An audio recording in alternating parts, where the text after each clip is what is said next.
ইতিমধ্যেই অনেকে গণভোট নিয়ে নানা ধরনের গুজব ছড়ানো শুরু করেছে। সে বিষয়ে আমরা মনে করি সারা দেশে সচেতনতা তৈরি করা প্রয়োজন। আজকে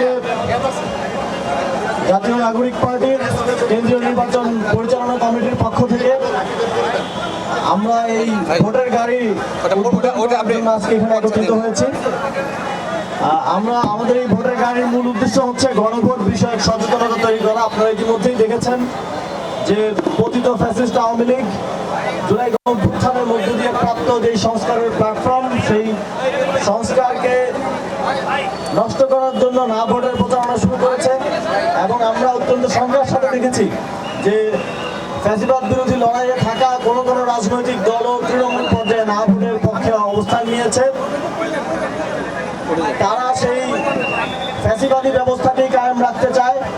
সেই জায়গা থেকে জাতীয় নাগরিক পার্টি গণভোটে হ্যাঁ ভোটকে জয়যুক্ত করার জন্য সংস্কারের মাধ্যমে বাংলাদেশের চলমান ফ্যাসিবাদী ব্যবস্থাকে ভেঙে দেওয়ার জন্য সারা দেশব্যাপী কর্মসূচি হাতে নিয়েছে। তারই একটি অংশ হিসেবে আমাদের এই ভোটের গাড়ি আজকে আমরা উদ্বোধন করছি। আমরা ভোটার গাড়ির পরিমাণ আরো বৃদ্ধি করব। প্রাথমিকভাবে একটা দিয়ে আমরা শুরু করছি।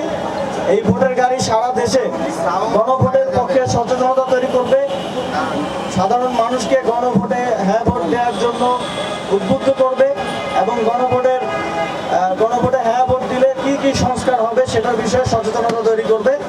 ইতিমধ্যেই অনেকে গণভোট নিয়ে নানা ধরনের গুজব ছড়ানো শুরু করেছে।